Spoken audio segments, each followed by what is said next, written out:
Greetings, Glenn Douglas here, pastor over Connecting Groups at Lake City Church. And in this session today, we are going to dive in and go a little deeper on the qualifications of a group leader. Now, when I say group leader, let me talk about the three different type of leaders that we have identified here in our group system. The first one is a coach. The coach oversees other leaders and works with them to help them be effective in all they do. And in a minute or two, we're going to dig a little deeper into what that means. Then the other type of leader that we have is we have a small group leader, a life group leader. Sometimes those life group leaders might be known to as Genesis leaders or one of the recovery, Pure Desire. Those are the leaders that are working with people week in and week out within their group to help them grow and mature and become Christ followers and disciples that are in love with Jesus and with one another and going forward. And so a life group leader really oversees that role. And then there's also the third position, which we call an apprentice. Now, apprentice could be underneath a coach. Coaches should be developing those behind them. Life group leaders should be developing those behind them that will go forward with the ministry and carry it on. It should happen in every ministry in the church. I need to be doing that as a pastor, to equip and train those behind me. It's a role that each of us needs to take serious. And as we get to the one on apprentice, I'm going to talk a little bit more about that later, but in the apprentice area, there are some hurdles that oftentimes cause that apprentice to slide off into the back burner of the stove, so to speak. So with that understanding, three types of group leaders: coaches, life group leaders, and apprentice leaders. So let's now transition and let's talk a little bit about each one of those leaders and a little bit about their responsibilities and their roles. What I'd like you to do at this time, if you haven't already done it, we've sent out a link that gives you the position description for all three of these leaders. If you don't have that in front of you right now, just go ahead and put a pause. I won't go away. I'll still be sitting there in the same position. When you come back, we'll pick it up, but have the position description available and to look at it, because I will not be able to go through all of the detail that's involved in each of these position descriptions. So let's go ahead and get started. If you find the coach's position description, for all of these positions, they have to be men and women who have a heart for Jesus, a passion for Jesus. They've crossed that line of faith. They're faithful followers of Christ. Doesn't mean you're perfect, none of us are, but you're on a journey to deepen your spiritual relationship and the spiritual qualities that you exemplify in your life. That is really a part of all these three, but with the coach, we'll start out with them. Very important, because a coach does just that. We've seen coaches at work, and football teams, basketball teams, things like that. Coaches help others achieve what they can achieve with the gifts and talents that God's given them. And that's what a coach will do. If you're a life group leader, you most certainly want a good coach that is there to connect with you, to pray for you and with you, that they will be there to support you as you have issues that might arise within your group, as you meet with your group. They're really good at problem solving. They know the fundamentals of small groups. They know what it takes to lead an effective group, because they've done that before themselves, before they became a coach. And they can work with you to see what's going on, what's stuck, what's going well, what needs to be changed. And so they're problem solvers. They can make suggestions for improvement, and they can encourage you. They should be encouraging you every step of the way. And they also identify and will help you identify an apprentice within your group. You probably don't think there's one in your group. I guarantee you God has put an apprentice in your group. They just don't know it, and you don't know it yet. Part of finding an apprentice, and your coach will work with you on identifying one. I always look at everybody in my group as a potential apprentice. Now, some will be interested in small group leadership and step forward and move forward, but you have to pray and say, who is God raising up in the group? And your coach is going to be asking you that question. Because he understands. He's developed apprentices. He likely has one that he's working with to become a coach. And so that coach is really an encourager. He will admonish you in a very biblical, gracious way, because he's going to want to see, or she's going to want to see you do very well with your group. So that's our role as a coach. And coaches, they might lead a group, but they at least need to be in a group. That's my expectation as a pastor for coaches. So that's a little bit about who they are. I'd like you to pray about considering that as you're a leader, to see if that'd be a role you'd be interested in. So that is the coach position. Next position we want to look at is life group leader.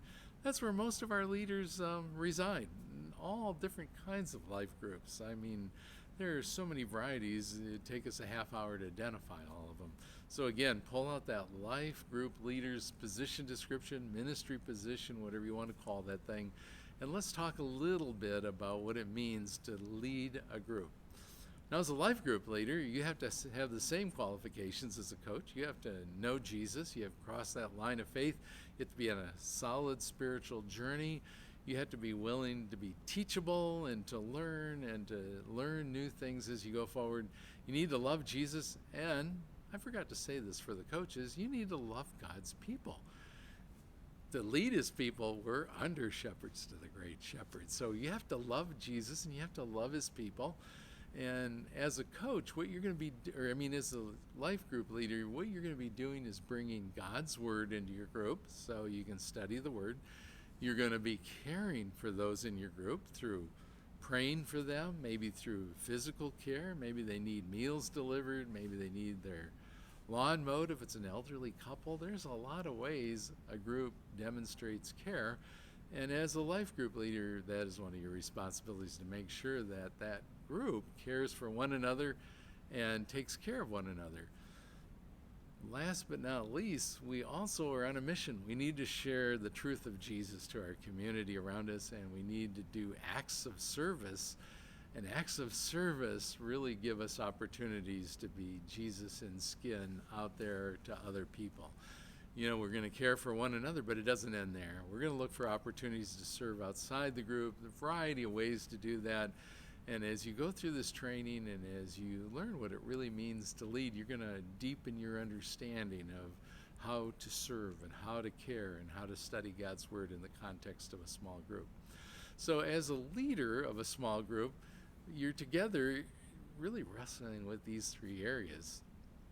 You as a leader get to demonstrate the biblical character traits and qualities as a leader. And in your position description and in the material we have those identified, so you can look through those, wrestle with those. We can talk together about what they mean. Also, you're the shepherd of your group. You're the under shepherd to the great shepherd. Jesus is the great shepherd, but you've been called to develop meaningful, Christ-centered relationships with everyone in your group. That takes work, it takes time, and it takes some patience. Part of it is to meet regularly. You can't meet once every quarter and say, wow, we're really getting to know each other. No, you're going to need to meet regularly. I recommend weekly gatherings. That way you stay in touch where everybody is and what's going on in their lives, and encouraging them, finding out what's happening, really literally doing life on life. Can you meet less frequently than weekly? Yeah, we'll work with you, but more than 2 weeks out, you'll be in trouble. So it's a regular meeting. It's identified, the location, the time, the place. You'll identify yourself or others to be good hosts and to do different activities in your group. You will also be identifying an apprentice. We want everyone to have an apprentice, and an apprentice is one who is teachable and is willing to come alongside you and take on tasks and really learn and really understand what it means to be one that comes alongside and helps and hopefully in the future leads a group. And so with that, you're going to meet pretty regularly with your coach. I don't define that exact, but regular meetings. And you need to meet for prayer, encouragement, accountability between the two of you, so you know each other, and so you can call your coach if there's a problem, and your coach knows you and can jump in and help at any moment's notice. So that's a highlight of the position, but do look at your position description. The last one that we have that I'm going to talk about in this session is we have a position description for an apprentice. You've probably already gained the idea of what they are. Coaches have apprentices, Life group leaders have apprentices. Pastors should have apprentices. And so apprentice is one that comes along and again is qualified to be a leader in the future. And they've crossed that line of faith. They have a personal relationship with Jesus and they're willing to grow and mature in their faith. They also, you will identify your apprentice often by someone who listens and speaks up appropriately and interacts with the group appropriately, that they're teachable, that if you give them a challenge or an assignment, they take that assignment serious, they follow up on it, they complete the assignment, and they come back and report out to you and to the group, and they just show that faithfulness and their journey of learning. They're willing too to take on those tasks. It's not like you have to corner them and force them to do it. They're willing. They want to help. They want to help you succeed. They want the group to succeed. They want to be part of a group that's reaching people for Jesus. So that's who you're looking for. That's what an apprentice does. Apprentice also receives and provides appropriate, feedback, that they don't get defensive and they don't get sideways with you when you bring up an issue that needs to be talked about or corrected. And so an apprentice is willing to do that. That's what you're looking for: willingness, teachability, availability, and appropriateness in receiving feedback. They're willing to take that next step and what it takes to become a group leader. And so whether an apprentice is looking at working under a life group leader, they'll be the life group leader's responsibility to develop and mentor them. If it's a coach, they'll be looking likely for a life group leader who they can develop and equip so that they can take that next step in their faith journey. I think the last thing I want to really impress upon you, look over the position description. If you have questions, if you have concerns, bring those to our session when we gather together and we go through our teaching session, because that'll be a great place to flesh out things you don't know, don't understand. And it starts you on a journey of truly understanding what it means to be a Christ follower that is willing to lead others. And I want to help you on that journey. Would you pray about it, consider it, and if you are at all interested, step out, reach out to me or our team, and we want to help you accomplish what Jesus wants you to do in your ministry. Thanks for your time.